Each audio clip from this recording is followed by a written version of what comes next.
The education, like you said, that you learned a lot of like game design theory, right? And what's interesting to me is that film. I often I think it's easy to compare the history of film with what is like the younger history of video games, because they have a lot of parallels. But film eventually evolved to the point where there were standards for things. Like there's a standard in writing a script, and if you don't follow these rules, then you're not probably going to get a script, established principles, right? Yeah. But if you do follow these rules, you have more of a chance of like being able to do that job. And although I'm sure there's still like different techniques and theories that, that people talk about, there's more of a standard. It's more defined.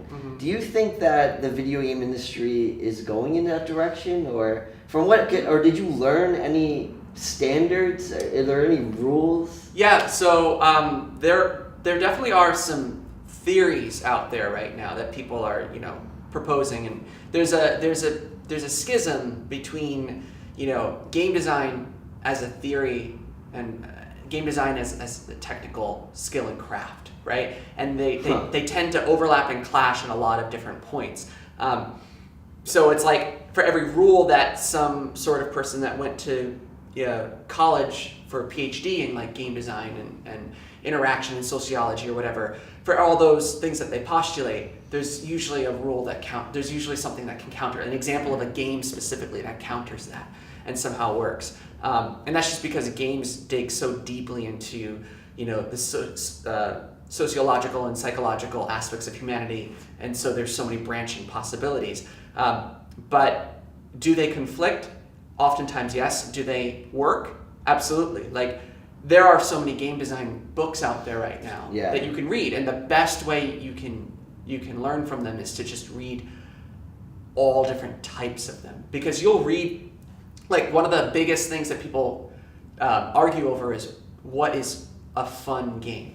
Right, so there's multiple books on what defines fun. Yeah. I mean, there are podcasts, right? There's game design podcasts out there that I listen to that they all have different interpretations of what fun is. But like everything in humanity, it's pretty subjective, and so it's based on the type of game you're making, the audience to which you're proposing your game to, and so I mean, I definitely follow many rules and principles to game design when I come up with ideas. Or when I'm iterating ideas and I'm like, oh, well, are you sure you really want to do that particular thing, because that tends to, rub people the wrong way for this aspect of the game. But, if the game has a quirky theme or something, then maybe it works, right? Or whatever. Yeah. So that's the thing. It's like you can definitely follow these rules as a basis, but if you find that your game needs to break them for whatever reason, absolutely do it. Yeah.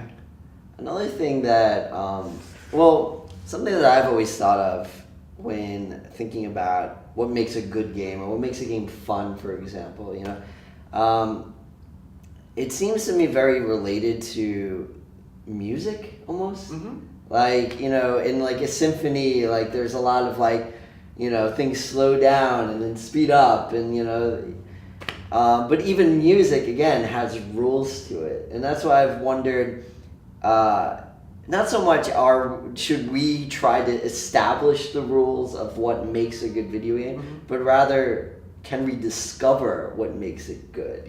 Like, why does The Last of Us work, but another random survival horror game doesn't? Or, that's just very interesting to me. But I mean, I think we can, and I think we eventually can definitely find all these little, gems of insight as to why certain games are good and certain games are not, even though they fall within the same genre. And I think that's because games are a mix of multiple mediums, right? So while we may have perfected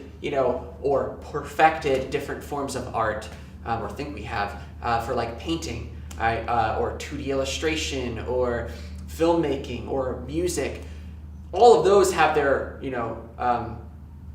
tried and true, theories and principles. But when they come together now in games, do they clash? Do they work? Like, are narrative games considered games? Right? Is Dear Esther just a walking simulator? No, to me personally, again, art is subjective. To me, Dear Esther is a beautiful experience, Yeah. right? I like to use the term, I'm not making a game necessarily, I'm making an experience for people. But, and then people can argue over what makes a game, what makes an experience, blah, blah, blah, blah, blah, blah. Right. So I think right now, especially with emerging technology like VR and stuff, like all that's just going to throw another wrench into what we'd like to define as these principles of game design. So it's still happening. And I think what's going to happen is, once we think we're there with game design, there's going to be some bit of technology that comes in, right? Like immersive head technology. It's like, okay, well, is a virtual experience inside your head considered a game, or like part of haptic, experience, like all this stuff. Yeah. So I think we're getting there. But I think even when we get there, just like with film, like someone might release a film today that is so off the wall, so out there. Would you consider it traditional cinema?